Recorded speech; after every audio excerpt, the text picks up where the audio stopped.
विद्यार्थ्यांनो, या व्हिडिओमध्ये मी तुम्हाला आपले 80 मार्काची जी ऍक्टिव्हिटी शीट आहे इंग्लिश विषयाची ती कशी सोडवावी याबाबत थोड्या ट्रिक्स किंवा माहिती सांगणार आहे।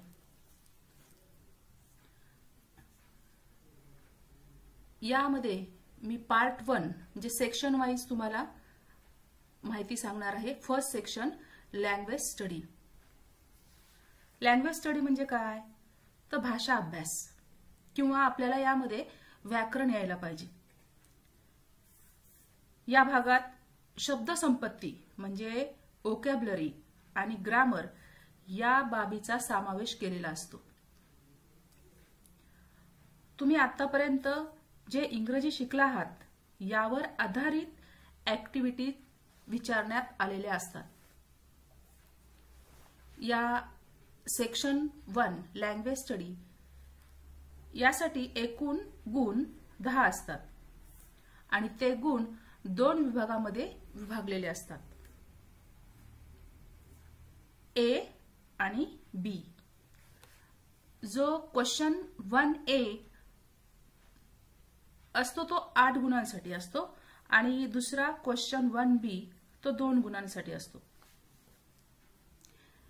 पहिला जो सेक्शन आहे क्वेश्चन 1A यामध्ये तुम्हाला एकूण 6 क्वेश्चन्स विचारलेले असतात आणि त्यावर 4 क्वेश्चन्स सोडवणं बंधनकारक असते। विद्यार्थ्यांनो, या विभागामध्ये व्याकरण विषयक नियम, व्याख्या, प्रश्न न विचारता त्याचे ऍप्लिकेशन म्हणजे उपयोजन किंवा कौशल्य तपासले जातं। आपण आता लँग्वेज स्टडी मध्ये जे क्वेश्चन 1A किंवा जो पहिला गट आहे त्यामध्ये जे 6 क्वेश्चन येणार आहेत त्यांचा सविस्तर आपण इथे त्यांच्याबद्दल माहिती घेऊ। बघा, number 1 do as directed any 4 म्हणजे आपल्याला कोणतेही 4 सोडवायचे आहेत। Number 1 complete the following words by using correct letters म्हणजे काय?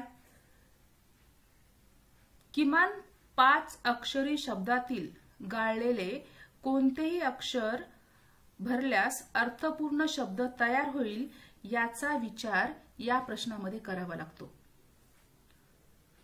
मग आपण पुढच्या लेटरच्या आधारे योग्य अक्षर भरणे अपेक्षित असते। या प्रश्नामध्ये 4 शब्दांसाठी 2 गुण दिलेले असतात आणि या 4 शब्दामध्ये आपल्याला योग्य लेटर भरायचे असते। इथे बघा 4 शब्द दिलेले आहेत। पहिल्यामध्ये यू येईल, हंबल। दुसऱ्यामध्ये टायटल, तिसऱ्यामध्ये चेस आणि चौथ्यामध्ये स्पार्क।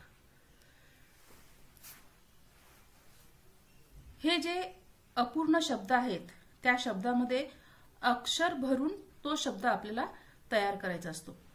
मग विद्यार्थ्यांनो, काय करून पाहायचं आपण? प्रत्येक शब्दामध्ये लेटर, समजा फॉर एक्झाम्पल ए, HAMBLE अर्थपूर्ण शब्द होतो का? नाही। बी, त्यानंतर बी, सी असे लेटर ठेवून बघितल्यानंतर जर अर्थपूर्ण शब्द झाला आणि तो तुम्हाला माहिती असला तर आपलं अक्षर बरोबर आहे असं समजायचं। आता फॉर एक्झाम्पल स्पार्क, SP-RK असं दिलेलं आहे। मग मी त्याच्यामध्ये सुरुवातीला ए घेतलं, स्पार्क हा शब्द तयार झाला म्हणजे माझं अक्षर जे आहे ते मी जे ठेवलेलं अक्षर आहे किंवा शब्द बनवलेला तो बरोबर आहे। Question number 2 put the words in alphabetical order. Alphabetical order म्हणजे काय? तर वर्णानुक्रमे। वर्णानुक्रमे म्हणजे काय? तर A to Z नुसार।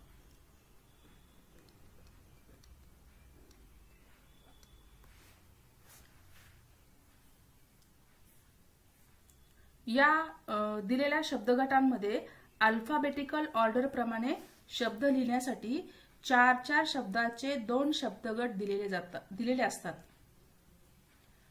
पहिल्या शब्द गटातील शब्द वेगवेगळ्या अक्षराने सुरू होतात, तर दुसऱ्या शब्द गटातील शब्द सारख्या अक्षराने सुरू होतात। बघा इथे पहिला जो गट आहे त्यामध्ये प्रत्येक पहिल्या शब्दाचं पहिलं जे लेटर आहे ते वेगळं आहे, wedges, disease, talkative, absolute.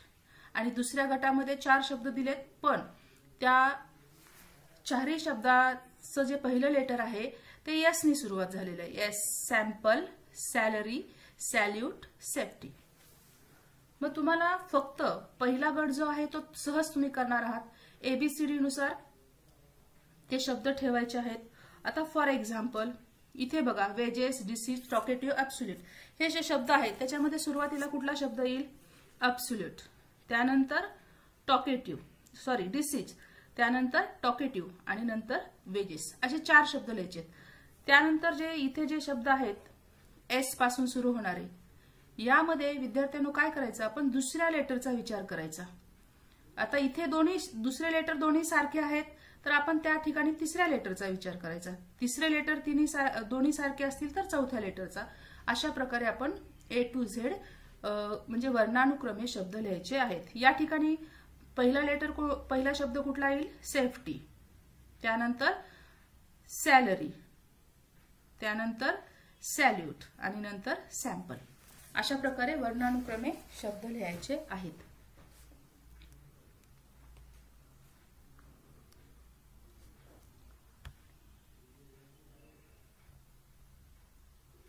Question number 3 बघा, पंक्च्युएट द फॉलोइंग सेंटेन्सेस, म्हणजे विरामचिन्हे वापरा।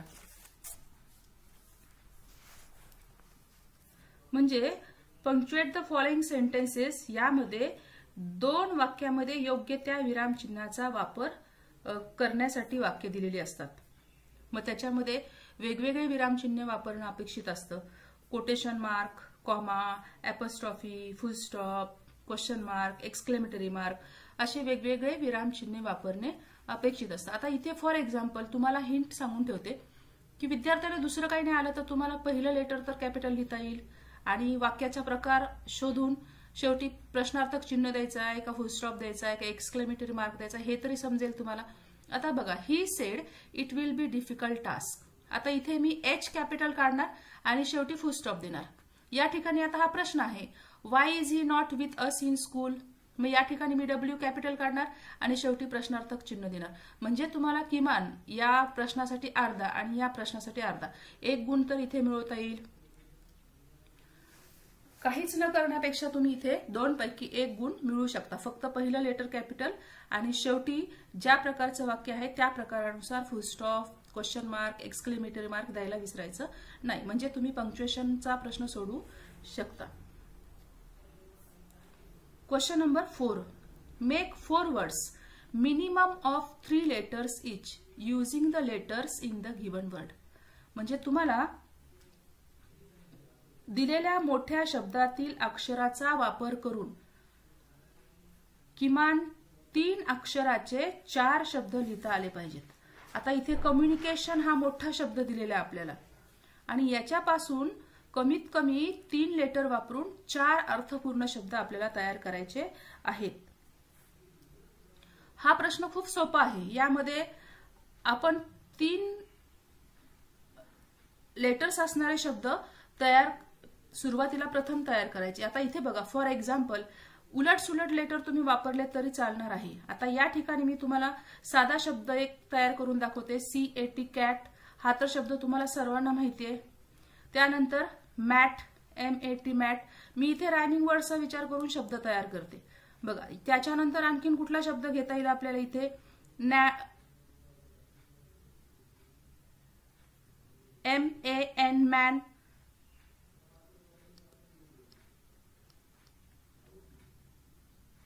CAN can. बघा, मी फक्त रायमिंग वर्डचा विचार करूनच शब्द तयार करते आणि ते लेटर्स दिलेल्या आपल्या मोठ्या अक्षरामध्ये ते आहेत की नाही हे मात्र मी फक्त चेक करते। तुम्ही उलट सुलट लेटर्स घेतले आणि त्यापासून शब्द तयार केले तरी इथे चालणार आहेत। या प्रश्नामध्ये तर आपले गुण गेलेच नाही पाहिजेत, कारण छोटे छोटे शब्द तुम्ही सहज तयार करू शकता। Question number 5, write the related words as shown in the example. म्हणजे काय करायचं आपल्याला, दिलेल्या कृतीप्रमाणे संबंधित शब्द लिहायचे आहेत.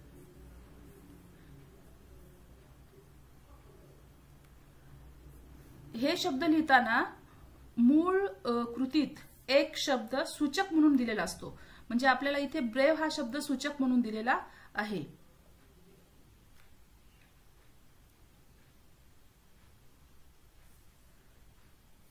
आता हे उरलेले शब्द आपल्याला पूर्ण करायचे आहेत. आपल्याला आधी ह्याचा संबंध समजून घ्यायला लागेल. जर नाउन असेल तर त्याच्याशी संबंधित ऍडजेक्टिव्ह भरायचे असतात. इथे आपल्याला ऍडजेक्टिव्हच भरायचे आहेत. आणि वर्ब असेल तर त्याच्याशी संबंधित ऍडव्हर्बचे शब्द भरायचे असतात. आता इथे बघा, सोल्जर सैनिक. कसा सैनिक? शूर, ब्रेव. मग याच्याशी रिलेटेड शेवटच्या लेटरचा विचार करून आपल्याला काय करायचे? ऍडजेक्टिव्ह भरायचे. मग कसा? एलिगंट म्हणजे आकर्षक, टॉल उंच, लार्ज, ईगर असे शब्द तुम्ही इथे भरू शकता. Question number 7. Complete the word chain of verbs. Add 4 words each beginning with the last letter of the previous word.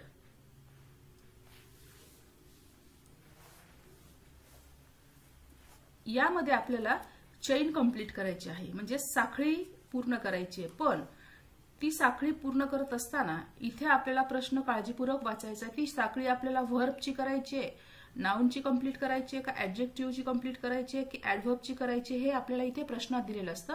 आणि त्यावरून शेवटचं जे अक्षर आहे त्या अक्षरापासून पुढचा शब्द तयार करायचा असतो आणि मग पूर्ण ही साखळी कंप्लीट करायची.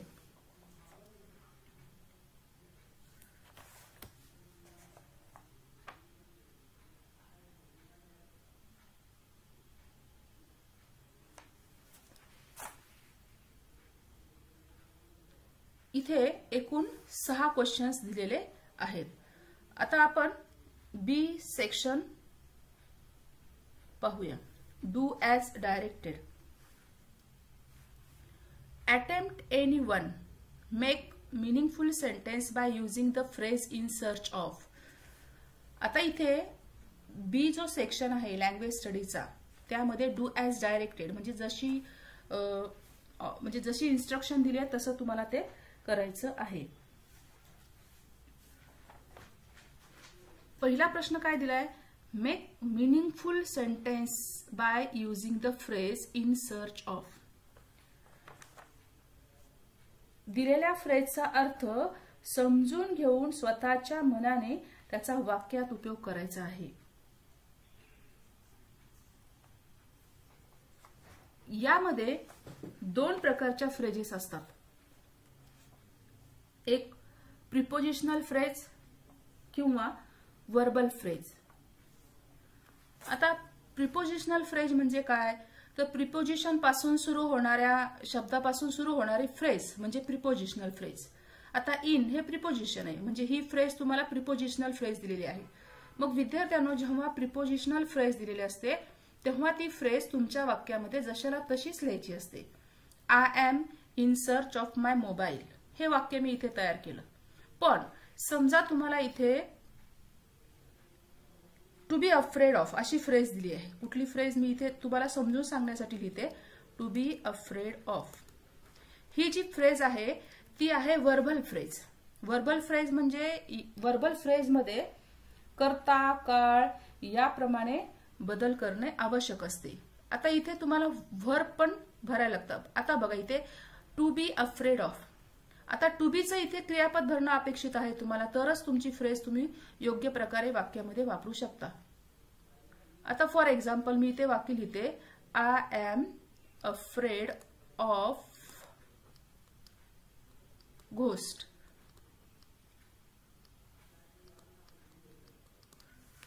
म्हणजे टू बीचं क्रियापद मी का इथे कोणतं घेतलं?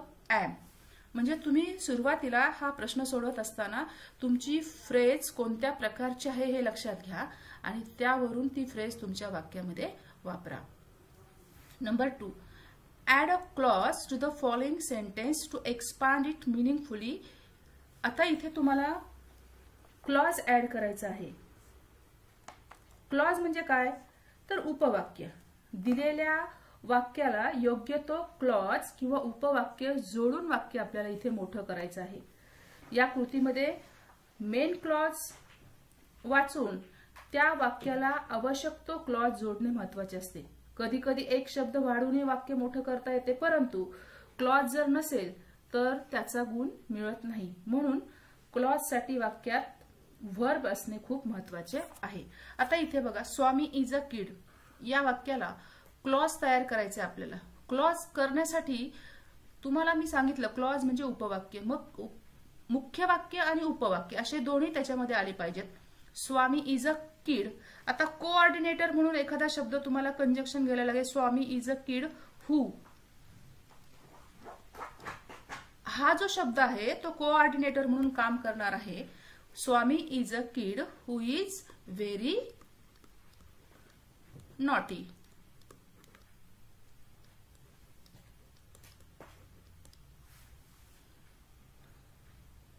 तुम्ही जर हू लिहिलं नाही, Swami is a kid very naughty असं जर लिहिलं तर तुमचं उत्तर चुकीचं आहे, कारण तो तुम्ही क्लॉज तयार केलेलाच नाही. क्लॉज मध्ये तुम्ही लक्षात ठेवा की कोऑर्डिनेटर वापरणं खूप महत्वाचं असतं. मग त्याच्यामध्ये हू, वेअर, विच, हाऊ, इफ असे कुठलाही तुम्ही कोऑर्डिनेटर वापरू शकता. त्याशिवाय तुमचा क्लॉज होत नाही, हे तुम्ही लक्षात ठेवा. या दोन्हीपैकी एक क्वेश्चन तुम्हाला इथे सोडवणं कंपल्सरी आहे एका गुणासाठी. Number 2, attempt anyone add a prefix or suffix to make new words. विद्यार्थ्यांनो, प्रिफिक्स आणि सफिक्स म्हणजे काय, तर प्रिफिक्स म्हणजे शब्दाच्या पूर्वी येणारे लेटर म्हणजे प्रिफिक्स आणि शब्दाच्या पुढे येणारे लेटर म्हणजे सफिक्स. आता इथे आपण सफिक्स जोडूया. डिपार्टमेंट आणि अनफॉर्च्युनेट हा प्रिफिक्स झाला. अनफॉर्च्युनेट, इथे फॉर्च्युनेटली असंही तुम्ही लिहू शकता, सफिक्स पण जोडू शकता. पण पुढचा जो बी प्रश्न आहे त्यामध्ये बघा सूचना काय दिली आहे, make a meaningful sentence using any one of the following words. म्हणजे तुम्हाला या दोन दिलेल्या शब्दापैकी एक शब्द तुमच्या स्वतःच्या वाक्यामध्ये वापरायचा आहे.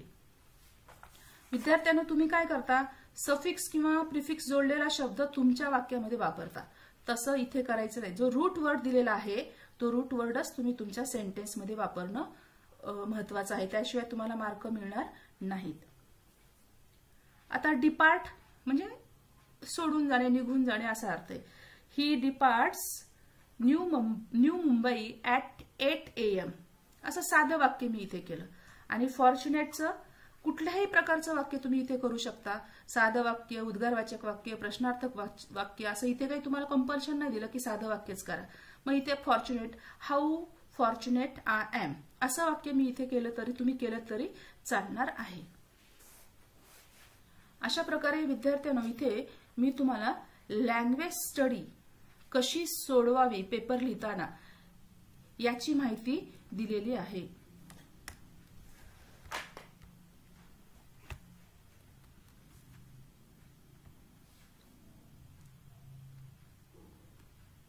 यापुढील व्हिडिओमध्ये मी तुम्हाला दुसरा सेक्शन जो आहे टेक्स्च्युअल पॅसेज त्याबद्दल थोडीशी माहिती, पेपर लिहिताना कसा त्याचा आपण विचार करायचा आहे याबद्दल माहिती सांगणार आहे.